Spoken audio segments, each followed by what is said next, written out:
नाज़रीन, ईरान चीन के J-10C फाइटर जेट्स खरीदने जा रहा है। ये एक मेगा डेवलपमेंट है जिससे इसराइल को शदीद तशवीश है, बल्कि इसराइल पूरी तरह से हिल गया है। ईरान चाइना से J-10C खरीदने जा रहा है और जाहिर बात है कि ईरान की एयरफोर्स के अंदर ये एक बहुत बड़ा नमा होगा अगर ये डील जो है वो तय पा जाती है, जिस पर काफी ज्यादा प्रोग्रेस हो गई है। इस वक्त ईरान के जो डिफेंस मिनिस्टर हैं वो चाइना में मौजूद हैं और हाई लेवल टॉक्स वहां पर हो रही हैं और यह भी मुतवक्के है कि ईरान के जो प्रेसिडेंट हैं वो भी चाइना का दौरा करें, क्योंकि इस जंग से पहले यह दौरा शेड्यूल था, लेकिन इस जंग की वजह से वो मुअत्तल हो गया। लेकिन अब दोबारा ये पॉसिबिलिटी है कि ईरान के जो प्रेसिडेंट हैं वो भी चाइना का दौरा कर सकते हैं। लेकिन J-10C के हवाले से ये खबर सामने आ रही है। ईरान तेजी के साथ अपनी सप्लाईज के ऊपर काम कर रहा है, अपने इत्तेहादियों के साथ इंगेज कर रहा है और अपनी असलहा प्रोडक्शन को बढ़ा रहा है, क्योंकि जंग जो है वो दोबारा होने जा रही है। ईरान के जो फॉरेन मिनिस्टर हैं उनकी जो स्टेटमेंट्स आई हैं उससे भी बिल्कुल वाज़ेह उन्होंने किया है कि दोबारा जंग के खदशात हैं और ईरान ने एक यूरोपियन कंट्री के जरिए इजराइल को यह पैगाम भिजवाया है कि अगर उसने ईरान के ऊपर हमला किया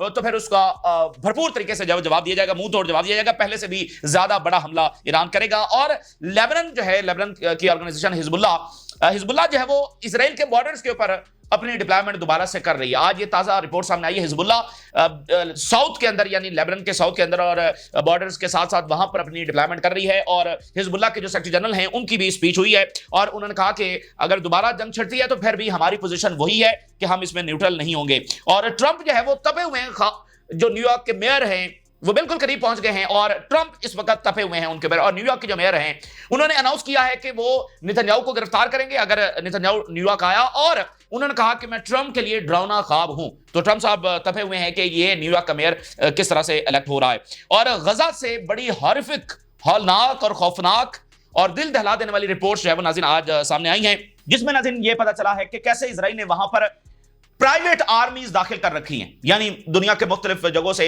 प्राइवेट जो आर्मीज हैं, ये जो सिक्योरिटी कंपनीज होती हैं, इनकी जो आर्मीज, जो कंट्रैक्टर्स हैं वो दाखिल कर रखे हैं, जिनका काम यह है कि वो गजा में घरों को डिमोलिश कर रहे हैं और हर घर को डिमोलिश करने की प्राइस है, यानी एक एक घर के हिसाब से उनको पे किया जाता है और वहां पर बहुत सारे ऐसे कॉन्ट्रैक्टर्स दाखिल किए गए हैं। और रिपोर्ट के मुताबिक गजा में ये रेस लगी हुई है कि कौन सी कंपनी, कौन सा कॉन्ट्रैक्टर जो है वो ज्यादा घरों को डिमोलिश करेगा।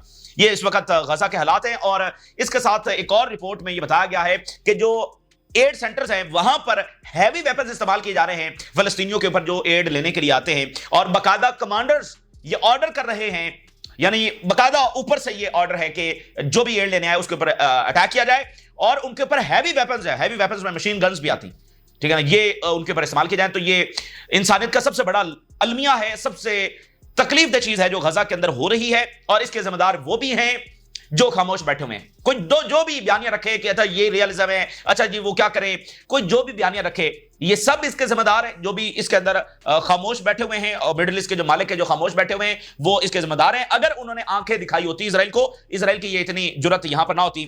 तो बात यह है कि वो इसराइल और साथ यूनाइटेड नेशन ने इस गजा को दुनिया की हंग्रीएस्ट प्लेस डिक्लेयर कर दिया है, यानी यहां पर सबसे ज्यादा फाका ज्यादा लोग जो है वो मौजूद हैं। तो गजा में आप देखिए कि जिस दिन गजा खुलेगा तो फिर असल कहानियां हमारे सामने आएंगी कि वहां पर फलस्तीनियों के साथ क्या बीती। तो बात यह है कि इजराइल जो गजा में ये कुछ कर रहा है, जिसने 36 के 36 हॉस्पिटल तबाह कर दिए, जो खाना बंद करके बैठा हुआ है पिछले कई महीनों से, वो यहां पर सीजफायर करने के लिए आया हुआ है। उसने ये सारा कुछ सीजफायर के लिए किया था। तो बिल्कुल इजराइल का इरादा कुछ सीजफायर ना था ना है।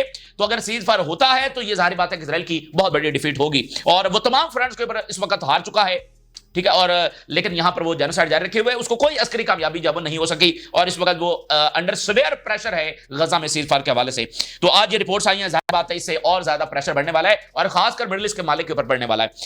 अच्छा, अब नाज़रीन सवाल यह है कि क्या ईरान और इजराइल की जंग, जो इस रीजन की सबसे बड़ी जंग है, और आपने देखा कि यह आलमी जंग है, हम आलमी जंग के बिल्कुल दहाने के ऊपर खड़े थे, बिल्कुल दहाने के ऊपर खड़े थे और वहां से डीएस्केलेट मामला हुआ है। तो यह बात सबको वाज़ेह हो गई है कि ईरान की जंग एक आलमी जंग होगी या उसका स्केल इतना बड़ा होगा कि कई मुल्क उसमें ड्रैग हो जाएंगे। एक ऐसी जंग जो मिडिल ईस्ट ने रिसेंट हिस्ट्री के अंदर विटनेस नहीं की।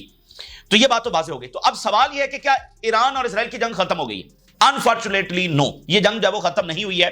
और जो भी यहां पर बाकी मिडिल ईस्ट के ममालिक जो है ना, जो अभी वो अब्राहम अकॉर्ड की भी बात चल रही है और इसमें आप देखिए कि अब्राहम अकॉर्ड जो है उसके बारे में वाज़ेह है कि जो उसकी पहली जो उसका फेज था ट्रंप के पहले टर्न्योर में, उसका बकायदा मकसद क्या बताया गया था? उसका मकसद बताया गया था कि ये एक यूनाइटेड फ्रंट है अगेंस्ट ईरान।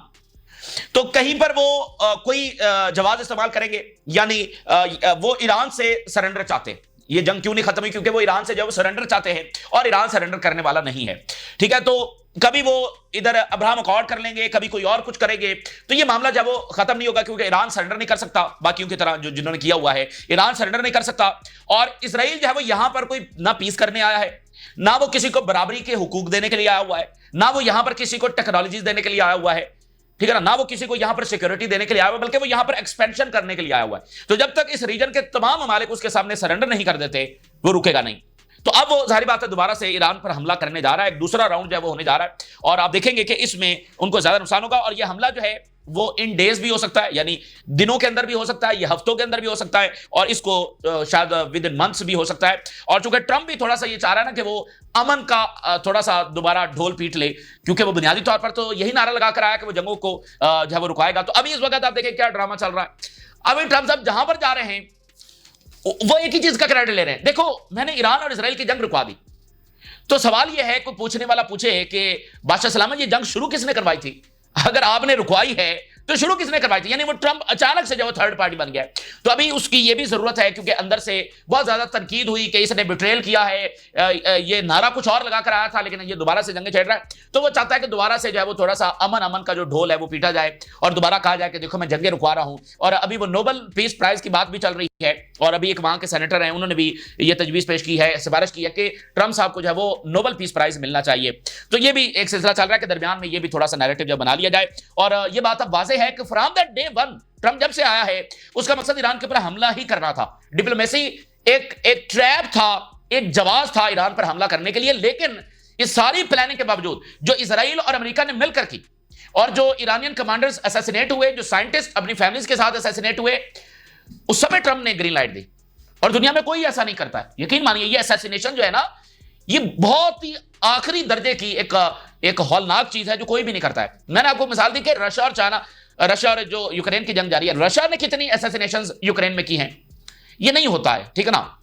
लेकिन बहरहाल यहां पर बार्बरिज्म की हमने आखिरी जो मिसालें हैं वो हमने देखी हैं। तो रिजल्ट्स इनकी मर्जी के मुताबिक जो है वो नहीं आए हैं, ठीक है। और इसलिए अब ये दोबारा जंग करना चाहते हैं। लेकिन अब ये दोबारा जो हमला करेंगे नाज़रीन, उसमें इनको और ज्यादा धचका लगेगा, और ज्यादा इनको नुकसान होगा। उसकी वजह क्या है? देखिए, इजराइल ने अपनी सारी ताकत इस्तेमाल की है। इजराइल और अमेरिका ने कोई कसर नहीं छोड़ी है। असैसिनेशंस करना, कमांडर्स को कहना कि तुम जो है वो रिवोल्ट कर दो, क्योस फैलाना, मतलब जो ये कर सकते थे, और बमबारी जितनी ज्यादा ये कर सकते थे उतनी ज्यादा इन्होंने की, लेकिन इनको गोल्स अचीव नहीं हुए। तो इनकी सारी ताकत इस्तेमाल हुई है। ईरान की अभी सारी ताकत इस्तेमाल नहीं हुई है। ईरान ने अपने सारे मिसाइल इस्तेमाल नहीं किए, ईरान ने अपनी सारी कैपेबिलिटी इस्तेमाल नहीं की है। और ईरान जो है वो इस जंग के बाद उसको अंदाजा हुआ है कि उसकी कमजोरियां क्या है, सिक्योरिटी ब्रीच कहां पर हुआ है, किस किस शोबे में उसको काम करने की जरूरत है। तो ईरान अपनी कमजोरियों के ऊपर काम कर रहा है, और उसने अपनी सारी कैपेबिलिटीज इस्तेमाल नहीं की है। इसलिए ये जो नया हमला करेंगे उसमें इनको ज्यादा बड़ा नुकसान जब उठाना पड़ेगा। और ये भी हो सकता है कि ये दूसरा जो राउंड है ये नॉकआउट राउंड साबित हो इसराइल के लिए। और अभी हमारे सामने रिपोर्ट्स आ रही है कि थाउजेंड्स ऑफ बिल्डिंग्स तबाह हुई हैं। तो अब ईरान ज्यादा अच्छे तरीके से जानता है कि इनका एयर डिफेंस कैसे काम करता है। तो ईरान जब वो तेजी के साथ सप्लायर्स के ऊपर भी काम कर रहा है, अपने इत्तेहादियों से बात कर रहा है, जिसमें बड़ी खबर यह है कि ईरान के डिफेंस मिनिस्टर जो बीजिंग में मौजूद हैं, वहां पर J-10C के हवाले से डील सामने आ रही है। मैं हेडलाइंस आपके सामने रखता हूं, ये बड़ा गेम चेंजर जो है साबित होने जा रहा है। Iran is considering the acquisition of Chinese J-10C fighter jets to rapidly replenish its outdated air force following a recent high-level defense talks in Beijing। ये जनाब इस वक्त खबर सामने आ रही है। और जनवरी 2025 के अंदर अली शादमानी उन्होंने ये कंफर्म किया था कि रशिया के साथ हमारी Su-35 की डील हो गई है, ठीक है ना। लेकिन यानी डील तय हो गई, लेकिन डिलीवरी नहीं हो सकी। और रिपोर्ट के मुताबिक वो डिलीवरी इसलिए डिले है कि चूंकि रशिया की जंग चल रही है यूक्रेन से, और नेटो के साथ वो लड़ रहा है, और रशिया को यह भी खतरा है कि बराह रास्त नेटो से किसी भी वक्त लड़ना पड़ सकता है। तो इसलिए वहां पर जो डिलीवरी है वो स्लो है। तो अब चूंकि ईरान के ऊपर हमला हो चुका है और दोबारा होने जा रहा है, तो इसलिए उनको रैपिड डिलीवरी की जरूरत है, इसलिए वो चीन से बात कर रहे हैं। और ये जो J-10C हैं ये 4+ जनरेशन के हैं, आप 4.5 जनरेशन को कह सकते हैं। और जो Su-35 हैं या F-35 हैं, ये 5th जनरेशन फाइटर जेट्स हैं। तो ये J-10C ये कैपेबिलिटी रखते हैं कि ये F-35 को जो है वो टक्कर दे सके। खासकर इसमें जो जिन मिसाइलों से ये लैस है वो मिसाइल बहुत ज्यादा इफेक्टिव है, और air to air long range जो मिसाइल के साथ ये लैस है।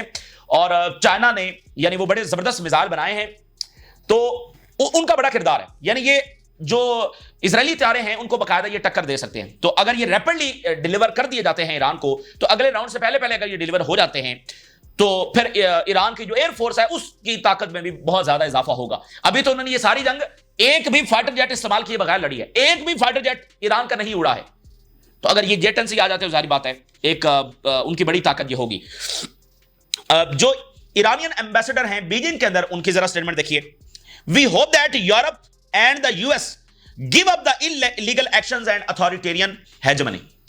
बड़ा मानीखेज बयान है जो ईरानियन एम्बेसडर ने बीजिंग से दिया है, यानी वो कहीं और से भी दे सकते थे, लेकिन बीजिंग क्योंकि इस वक्त जो एससीओ वहां पर हो रही है उसका मतलब बुनियादी तौर पर बयानिया ही यही है कि हमने इनकी हेजेमनी के खिलाफ जब लड़ना है। तो ईरानियन एम्बेसडर वहां से बात कर रहे हैं। अच्छा, तो चीन और रशिया जब वो ईरान के साथ खड़े हैं, लेकिन इसका एक और सवाल भी है कि किस हद तक खड़े हैं। ये एक नई रियलिटी है जिसको हम आने वाले दिनों में देखेंगे, यानी चाइना और रशिया ईरान के साथ खड़े हैं, लेकिन अब जब ईरान के ऊपर हमला हो चुका है और दोबारा होने जा रहा है, तो जो पहले जो सपोर्ट का लेवल था उसके ऊपर तो बात नहीं बन सकती। अब तो चाइना और रशिया को डू मोर करना होगा, क्योंकि ईरान के ऊपर हमला हो चुका है, दोबारा होने जा रहा है। तो इस बात के ऊपर इत्तेफाक नहीं कर सकते। जो पहले वाली सपोर्ट थी वो बड़ी गैर मामूली थी, लेकिन अब तो जंग छिड़ चुकी है। तो अब हमें यह देखना है कि रशिया और चाइना किस हद तक ईरान के साथ खड़े होंगे। मिसाल के तौर पर आप देखें, अमेरिका जिस हद तक इजराइल के साथ खड़ा है, क्या वो इस हद तक इस तरह खुलकर ईरान की मदद को आ सकते हैं? चलें, इतना नहीं, क्या वो 60% इस कंपैरिजन में ईरान के लिए खुलकर आ सकते हैं? तो ग्लोबल साउथ में, ब्रिक्स में यही इस वक्त कंसेंसस डेवलप हुआ है और मजीद हो रहा है कि अगर हम सारे इकट्ठे ना हुए और चीन और रूस ज्यादा खुलकर ना आए, तो फिर एक एक करके सारे जब निशाना बनेंगे, अल्टीमेटली चाइना भी खुद उसका निशाना बनेगा। रशिया तो बन चुका है यूक्रेन जंग की सूरत में, लेकिन चाइना खुद जब निशाना बनेगा। चाइना का जो सबसे बड़ा फियर है, चाइना का जो सबसे बड़ा खौफ है, वो सैंक्शंस हैं। चाइना नहीं चाहता कि उसके ऊपर सैंक्शंस लगे और उसकी इकोनॉमी जो वो श्रिंक हो जाए, ये उसका सबसे बड़ा फियर है। लेकिन अब जो दुनिया के अंदर नई रियलिटीज इमर्ज हो रही हैं, ईरान के खिलाफ जंग भी असल में चाइना के खिलाफ जंग है, तो इसमें चाइना का जो रोल है वो हमने देखना होगा कि वो किस हद तक आगे बढ़ते हैं। अच्छा, ईरान के जो फॉरेन मिनिस्टर हैं उनके बड़े अहम तरीन बयान आए हैं जिसमें यह बात कंफर्म हुई है कि ईरान के ऊपर दोबारा हमला होने जा रहा है। जरा 2-3 बयान देखिए। ईरान के फॉरेन मिनिस्टर कह रहे हैं, जो हमेशा पोलाइट बात करते हैं, उन्होंने कहा कि मैंने एक यूरोपियन मुल्क को हमने कन्वे किया है that make it clear to the Zionist entity, Israel को यह बात उसके कान खोल कर यह बता दो, that any breach of the ceasefire will be met with an immediate response from us। अगर इजराइल ने कोई हमला किया तो फौरी हम जवाब देंगे। और फिर उन्होंने कहा कि European countries have not issued a single statement regarding the killing of tens of thousands in Gaza and these double standards are what push the world toward chaos। तो अब ये देखें ना कि बकायदा यानी कि मशरिक से अब ये खुलकर बात, हालांकि ईरान और यूरोप के ताल्लुकात बड़े अच्छे रहे, तो अब ये खुलकर यहां से बातें हो रही हैं कि एक लफ्ज हमारा गजा पर नहीं निकला, एक लफ्ज हमारा यहां पर नहीं निकला कि पीसफुल न्यूक्लियर साइट्स के ऊपर हमला हुआ है, तो तुम्हारी क्या क्रेडिबिलिटी है, तुम्हारी हम क्या बात माने। अच्छा, और फिर ईरान के फॉरेन मिनिस्टर ने एक बड़ी इंपॉर्टेंट बात की। उन्होंने कहा कि we have informed the Zionist regime that Iran is not Lebanon, Iran Lebanon नहीं है, and any violation of the ceasefire will met with a swift and precise response. ये बात बड़ी इंपॉर्टेंट है। देखिए, लेबनान का सीज़फायर हुआ इजराइल के साथ, तो हिजबुल्लाह ने उस सीज़फायर को जारी रखा, लेकिन इजराइल ने एक भी दिन उस सीज़फायर को ओबे नहीं किया, बल्कि वो पहले दिन से टारगेटेड स्ट्राइक्स है वो जारी रखे हुए, और उसने सारे इलाके भी खाली नहीं किए। अच्छा, अब यहां पर ईरान के मामले में भी वो यही चाहते हैं कि यानी वो कोई ना कोई स्ट्राइक जो है वो यहां पर करते रहे। लेकिन यहां पर मसला क्या है? मसला यह है कि अगर वो एक स्ट्राइक करेंगे तो जवाब 40 बैलिस्टिक मिसाइलों से आएगा, तो कॉस्ट बड़ी हाई है। तो इसलिए ईरान उनको इस तनाजुर में बात कर रहा है कि ये ईरान है, ये लेबनान नहीं है। और वहां पर जो अब लेबनीज गवर्नमेंट है वो शदीद दबाव के अंदर है इस सारी इक्वेशन के बाद, क्योंकि हिजबुल्लाह ने जो जवाबी अटैक्स नहीं किए उसकी वजह, उसकी जिम्मेदार लेबनीज गवर्नमेंट है और मिडिल ईस्ट के कुछ ममालिक हैं। इन्होंने इतना प्रेशराइज किया हिजबुल्लाह को कि देखें आपकी वजह से देखें लेबनान में कितनी तबाही आ गई है, यहां पर इजराइल बॉम्बिंग कर रहा है, इसके जिम्मेदार आप हैं, यानी उनको काफी ज्यादा जब वो प्रेशराइज किया गया। तो हिजबुल्लाह जब वो पीछे हट गए कि ठीक है आप जाएं संभालें, तो लेबनीज गवर्नमेंट अभी तक नहीं संभाल सकी। अगर लेबनीज गवर्नमेंट और मिडिल ईस्ट के कुछ ममालिक ये सारी हरकत ना करते और हिजबुल्लाह जवाबी हमले करती, तो इजराइल की ये जरूरत ना होती जो वो यहां पर ये पिछले कई महीनों से कर रहा है। तो अब लेबनीज गवर्नमेंट भी इस इक्वेशन की वजह से शदीद दबाव के अंदर है कि ये आपकी लातों के भूत बातों से नहीं मानेंगे, और ईरान भी इसी तरह से बात कर रहा है कि ये भूल जाओ कि तुम कोई एक आध स्ट्राइक करोगे तो फिर हम जवाब देंगे। तो इसलिए अब इजराइल जो है वो ये भी चाह रहा था कि कोई ना कोई स्ट्राइक जब यहां पर करता रहेगा, कोई ड्रोन भेज देगा, कोई स्ट्राइक कर देगा, ठीक है, कोई और ऑपरेशन कर देगा, तो वो मामला जब चलने वाला नहीं है और उसका जवाब सारी बात ईरान से सख्त तरीन आने वाला है। फिर ईरान के फॉरेन मिनिस्टर ने एक और पिंडोरा बॉक्स खोल दिया है। वो कहते हैं कि हमारे पास सबूत है डॉक्यूमेंट्स हैं जो ये साबित कर रहे हैं कि अमेरिकन जो बेसेस हैं रीजन में played a role in supporting Israel. अब ये नया पंडोरा बॉक्स है, इसको उसी जो गल्फ में अमेरिकन बेसेस के ऊपर हमला हुआ है उस तनाजुर में देखिए, वो कहते हैं कि हमारी बेसेस इस्तेमाल नहीं होती। तो ईरान कह रहा है कि हमारे पास ये सबूत है कि ये बेसेस इजराइल को सपोर्ट करने में इस्तेमाल हो रही हैं। इजराइल जो भी बॉम्बिंग कर रहा है गजा में, लेबनान में, शाम में, यमन में, ईरान में, ये बेसेस इस्तेमाल हो रही है। अच्छा, कौन नहीं जानता कि ये बेसेस इस्तेमाल हो रही हैं? सबको पता है ये बेसेस इस्तेमाल हो रही हैं। जिनके हां ये बेसेस हैं उनको भी पता है ये बेसेस इस्तेमाल हो रही हैं। लेकिन अब इस नई रियलिटी में अब मतलब चीजें ज्यादा डिफरेंट अंदाज के अंदर हैं कि आप कहते हैं भाई हमारी बेसिस के ऊपर क्यों अटैक कर रहे हो? तो ईरान कह रहा है हमारे पास सबूत है कि आपकी बेसिस तो इस्तेमाल हो रही, तो आप अमेरिका से जाकर पूछें। तो बहरहाल ये एक चीज है, और सारी बात है जिनके हाँ ये अमेरिकन बेसिस हैं वो इस बात को पसंद नहीं करेंगे कि इस तरह की बात आगे चल पड़े कि ये बेसिस इजराइल की सपोर्ट कर रही है। तो मतलब इस तरह की चीजों को दबा दिया जाता है, लेकिन अब ये दब नहीं रही है बल्कि खुलकर सामने आ रही है। सीएनएन की एक बड़ी दिलचस्प रिपोर्ट सामने आई है। सीएनएन ये कह रहा है कि अमेरिका ने, ट्रंप इंतजामिया ने $30 बिलियन ऑफर किए हैं ईरान को, और सैंक्शन रिलीफ ऑफर किया है, और कुछ दीगर चीजें ऑफर की हैं कि दोबारा से नेगोशिएशन की तरफ आ जाओ, दोबारा से नेगोशिएशन की तरफ आ जाओ। और ईरान के फॉरेन मिनिस्टर ने अभी जो बयान जारी किया कुछ ही देर पहले, उन्होंने कहा कि हमारी कोई अभी तक हम नहीं चाहते कि दोबारा नेगोशिएशन हो। और जर्मन चांसलर की अभी स्टेटमेंट आई है कि we are ready to revive the nuclear talks with Iran. अब यहां पर ट्रंप इंतजामिया फंसी किस वजह से हुई है? यानी एक तरफ तो उनकी जंग की तैयारी है, लेकिन जैसे वो पहले एक ट्रैप चल रहे थे निगोशिएशन का, अब भी वो उसी तरह से चाहते हैं। लेकिन मसला क्या है? मसला यह है कि जो इन्होंने मिस एडवेंचर किया, ईरानियन गवर्नमेंट भी अपनी जगह पर मौजूद है, उनका न्यूक्लियर प्रोग्राम भी अपनी जगह पर मौजूद है, और अब जो ईरान ने नया कदम उठाया कि आईएईए के साथ उन्होंने कॉपरेशन बंद कर दिया है, तो इससे हुआ यह है कि यूरोप और अमेरिका और इजराइल इनके पास अब बिल्कुल ये ब्लाइंड हो गए हैं। ये ब्लाइंड हो गए हैं कि ईरान का न्यूक्लियर प्रोग्राम किस डायरेक्शन में बढ़ रहा है। क्योंकि पहले तो आईएईए के लोग वहां पर बैठे हुए थे जो जासूस थे इजराइल के और अमेरिका के और यूरोप के, जासूसी कर रहे थे उनके लिए, और इन्हीं की मदद से साइंसदान जो हिट हुए हैं। तो अब तो आईएईए वहां पर नहीं है और ईरान के पास पूरा जवाब है। रशिया और चाइना इसको बैक कर रहे हैं कि उनके पास पूरा जवाब है। और अगर मतलब देखें, आपने जंग की, उनसे हार गए, तो अब ईरान जो भी इकदाम उठाए तो तुम क्या कर लोगे? पहले तो ये था कि हमला कर देंगे, हमला तो हो गया, फिर दोबारा हमला करना है, दोबारा भी कर लो। तो जब दोबारा हमला ही करना है तो फिर ईरान बिल्कुल तुम्हारी बात नहीं मानेगा कि अगर दोबारा भी हमला ही करते। तो उनके पास हर तरह से जवाब है। तो अब आईएईए वहां से हो गया फारग, तो अब इनके पास ये अंधेरे में है, इनके पास कोई इंफॉर्मेशन नहीं है कि ईरान का न्यूक्लियर प्रोग्राम किस डायरेक्शन में जा रहा है। तो अब इनको मतलब जो है ना इनमें खलबली है कि भाई अब क्या करें। तो अब ये कह रहे हैं फौरी ईरान निगोशिएशन। भाई ये दुनिया में कौन सा मजाक है? पहले मुज़ाकरात करो, फिर हमला करो, फिर कहो कि फिर मुज़ाकरात करेंगे, ये कौन सा मजाक है? तो अब सीएनएन ये कह रहा है कि $30 बिलियन दिए हैं, मतलब ऑफर किए हैं, और सैंक्शन रिलीफ। तो इतना जरूरी है ट्रंप इंतजामिया के लिए एक दफा दोबारा ईरान को मुज़ाकरात के लिए इंगेज करना। हिजबुल्ला जो है वो इजरायली बॉर्डर्स के करीब जो है दोबारा से अपने मोर्चे संभाल रही है, क्योंकि मैंने आपको बताया कि ये बिल्कुल एक नई इक्वेशन है जो यहां पर जो सामने आई है, जो ईरान ने शिकस्त दी है। तो अब ये जो पुराना बयानिया चल रहा था ना, जो लेबनीज गवर्नमेंट प्रमोट कर रही थी, मिडिल ईस्ट के कुछ दीगर ममालिक प्रमोट कर रहे थे, और अब जो नया अब्राहम अकॉर्ड की बातें चल रही हैं वो भी उसी बयानिए पर है कि इजराइल के साथ चलना है, बस उसके साथ चलेंगे तो अमन होगा, फलाना ढिमकाना। ये सब इल्यूजन है। इजराइल यहां पर कोई किसी किस्म का अमन करने नहीं आया है, वो सिर्फ ताकत की जुबान समझता है, और वो किसी को बराबरी के राइट्स भी देने के लिए तैयार नहीं है। यानी जो आजाद रियासतें हैं उनको भी बराबरी के राइट्स वो देने के लिए तैयार नहीं है। वो चाहता है कि सब उसके मोहताज और ताबे बनकर रहें और कमजोर बनकर रहें, कोई ताकतवर होने की जो वो जुर्रत ना करे। तो इसलिए अब हिजबुल्ला अपने मोर्चे संभाल रही है, और लेबनीज गवर्नमेंट के साथ भी वो सीधे तरीके से बात कर रहे हैं। और हिजबुल्ला के जो सेक्रेटरी जनरल हैं उनकी आज स्पीच हुई है। Sheikh Qassem praises Iran resilience in face of Israel US. अच्छा, ट्रंप साहब जो हैं वो न्यूयॉर्क के मेयर, जिनके बारे में हमने पूरी तफसील आपके सामने रखी है, जो पहली बार एक मुस्लिम मेयर हैं जो वहां पर इलेक्ट हो रहे हैं, बहुत ज्यादा उनकी पॉपुलैरिटी है, और वो इजराइल के ऊपर खुलकर तनकीद कर रहे हैं और उनकी पॉपुलैरिटी में इजाफा हो रहा है। और वो सारे जो डायनामिक्स हैं हमने डिस्कस किए हैं। ट्रंप का ट्वीट आया न्यूयॉर्क के मेयर के ऊपर, जरा देखिए, मतलब देखें ये कितनी बड़ी बात है जो होने जा रही है। ट्रंप साहब हिले हुए हैं पूरी तरह से। It's finally happened, the Democrats have crossed the line. इन्होंने रेड लाइन अबूर कर दी है डेमोक्रेट्स ने, ये ट्रंप साहब बयान दे रहे हैं। जोहरान ममदानी जो कि मेयर हैं, 100% कम्युनिस्ट, ये तो एक कम्युनिस्ट है, has just won the Democrat primary and is on the way to becoming the mayor. अच्छा जी, we have had radical left before but this is getting a little ridiculous. यानी वो Trump अपने अलावा सबको फजूल समझता है, सबको पैट्रियट भी नहीं समझता अमेरिका का, सबको यानी कि वो समझता है कि ये सारे फजूल लोग हैं और मैं ही सबसे बेहतरीन हूं। He looks terrible, his voice is grating, he is not very. अब देखना, वो स्मार्ट भी नहीं है, उसका एक्सेंट भी अच्छा नहीं है, वो रेडिकुलस है। अच्छा जी, और all backing him and even our great Palestinian senator Chuck Schumer is grovelling over him. Yes, this is a big moment in the history of our country. फिर उसने माना कि जारी बात है, ये बात ठीक है कि ये हमारी मुल्क की तारीख का सबसे एक बड़ा लम्हा है।